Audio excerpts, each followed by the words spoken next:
Hey everybody, welcome into Folklore and Flourish. You're here today with Jane. Today is May 25th. So our topic for today is the people, and our theme is community. So in our month of creation and fertility, we are in the fourth and final week, which is all about the abundance and blessing. And today we look at arguably the biggest blessings, and that is the people in our community. So our lesson today as we grow together, we're going to look at this through African, Hebrew, Polynesian, and Native folklore today. And we are going to think about the question of who grows me. So who grows me?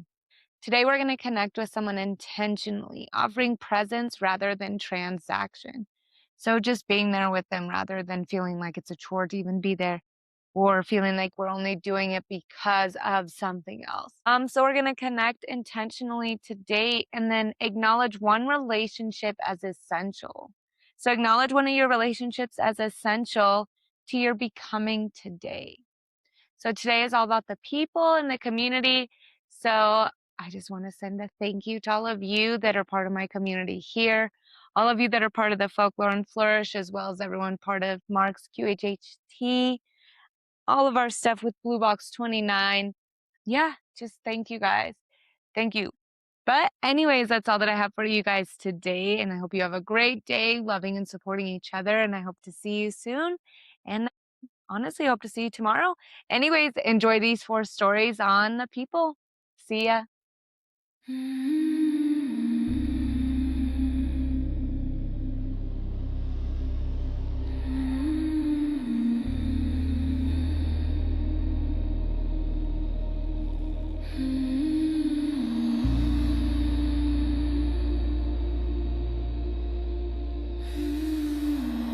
Before we begin, I want to take a moment to honor the cultures behind the stories we are about to explore. The tales shared here come from many peoples, lands, and traditions. I do not change these stories to fit modern expectations or to align with today's social standards. Instead, I present them as they were told, sometimes beautiful, sometimes harsh, sometimes challenging. We are not here to judge the past, but to understand it, to listen, to learn, and to honor the ancestors who carried these stories forward. We also share stories from various religious traditions. These are presented in their historical and spiritual context, with respect for their beliefs that they represent. Every culture deserves respect, context, and acknowledgement, and this space is dedicated to doing exactly that.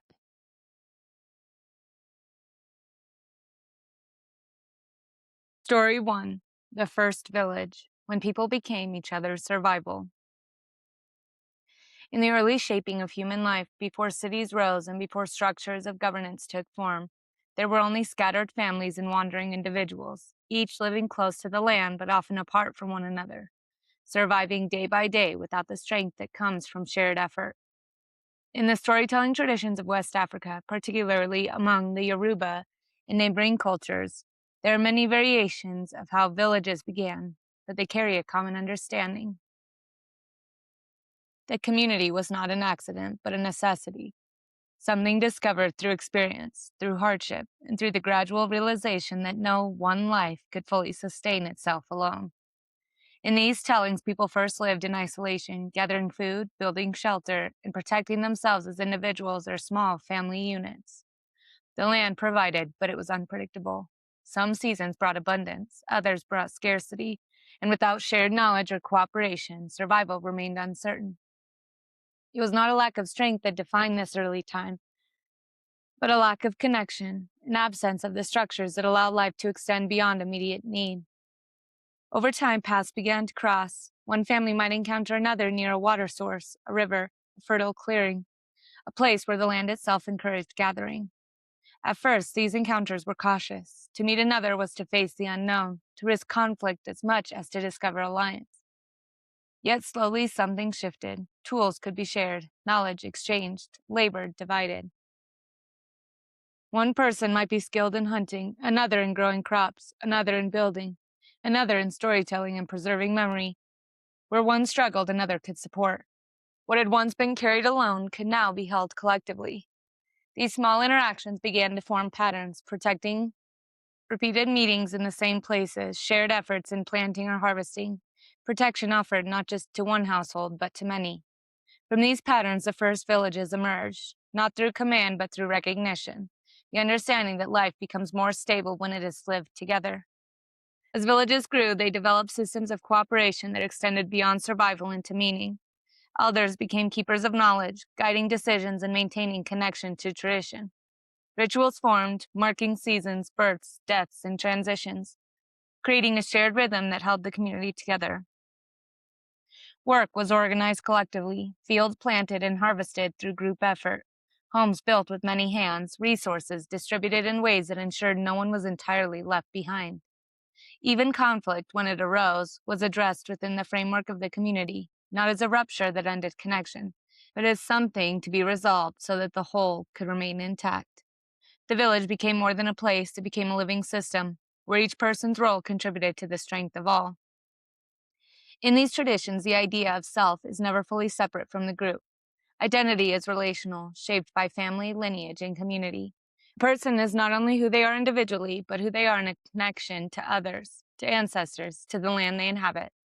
This understanding is often expressed in the concept of collective well-being, that one person's suffering affects the whole, and one person's strength supports it. The village, then, is not simply a gathering of individuals, but an organism, growing, adapting, and sustaining itself through interdependence. Thus, the story of the first village stands as a reflection of community as creation, of the way human life becomes more stable, more meaningful, and more enduring when it is shared. It reminds that growth does not occur in isolation, that what we build together can hold more than what we attempt to carry alone. In every moment where connection is chosen over separation, where effort is shared rather than withheld, where presence is offered to another not out of obligation, but understanding, there is this same pattern, the forming of something larger than the self, the quiet realization that we do not simply exist beside one another, but through one another, and that in this shared existence, life finds its greatest strength. Story 2, the field where loyalty became belonging. In the agrarian landscapes of ancient Israel, where survival depended on the rhythm of harvest and the fragile balance between provision and loss, there is a story that unfolds not through divine spectacle, but through quiet devotion, through the steady weaving of relationship in the midst of uncertainty. It is a story of Ruth, a woman whose life becomes a reflection of community not as something inherited, but as something chosen, cultivated, and sustained through loyalty. Ruth was not born into the land she would come to call home. She was a Moabite, an outsider by origin, who married into a Hebrew family that had left Bethlehem during a time of famine. When her husband died, along with his brother and father, the structure that had given her place and protection dissolved. Naomi, her mother-in-law, now widowed and emptied by loss, prepared to return to her homeland, urging Ruth to remain behind, to seek security among her own people. Yet, Ruth refused, not out of obligation, but out of a deeper recognition that belonging is not always tied to origin. "Where you go, I will go," she declared, choosing connection over comfort, commitment over certainty, stepping into a future that offered no clear guarantee. When Ruth arrived in Bethlehem, she entered not as a citizen, but as a stranger, dependent on the customs of the land and the kindness of others. It was a time of harvest, and the fields were alive with activity, workers cutting grain, gatherers moving through the rows, and those without land or status followed behind to glean what was left. This practice, rooted in law and compassion, allowed the vulnerable to survive, offering them access to the edges of abundance. Ruth took up this work, moving quietly through the fields, gathering what others had missed, her labor humble yet persistent. It was here that she came to the attention of Boaz, the landowner, a man who recognized not only her effort, but her story, her loyalty to Naomi, her willingness to remain where she had no obligation to stay. Instead of treating her as invisible, he extended protection, instructing his workers to leave extra grain for her, to ensure her safety, to make space for her presence within the field. This moment, though simple, reveals the heart of the story. Community is not only formed by those who belong, but by those who are welcomed, by the choices of the individuals to extend beyond what is required. Ruth's survival is not solely her own effort, nor solely Boaz's generosity, but the intersection of both, her willingness to work, his willingness to provide. Through this interaction, the field becomes more than a place of harvest. It becomes a place of relationship, where the boundaries between stranger and member begin to soften. Over time, this connection deepens. Boaz, recognizing both Ruth's character and her place within Naomi's family line, chooses to marry her, not as an act of possession, but as one of restoration, bringing her fully into the community, securing not only her future, but Naomi's as well. From this union, something greater unfolds. Ruth, once an outsider, becomes part of a lineage that leads to King David, placing her story at the heart of a people she was not born into. Her journey reflects a profound truth that community is not static, not limited to blood or origin, but capable of expanding, of incorporating those who enter with intention and are received with openness.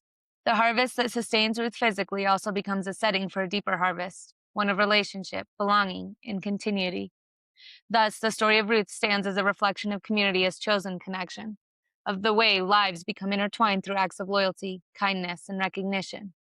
It reminds that growth does not occur only within familiar boundaries, but often at their edges, where difference meets acceptance, where effort meets generosity, in every moment where we choose to stay with another despite uncertainty, where we offer support to those without immediate claim to it, where belonging is created rather than assumed.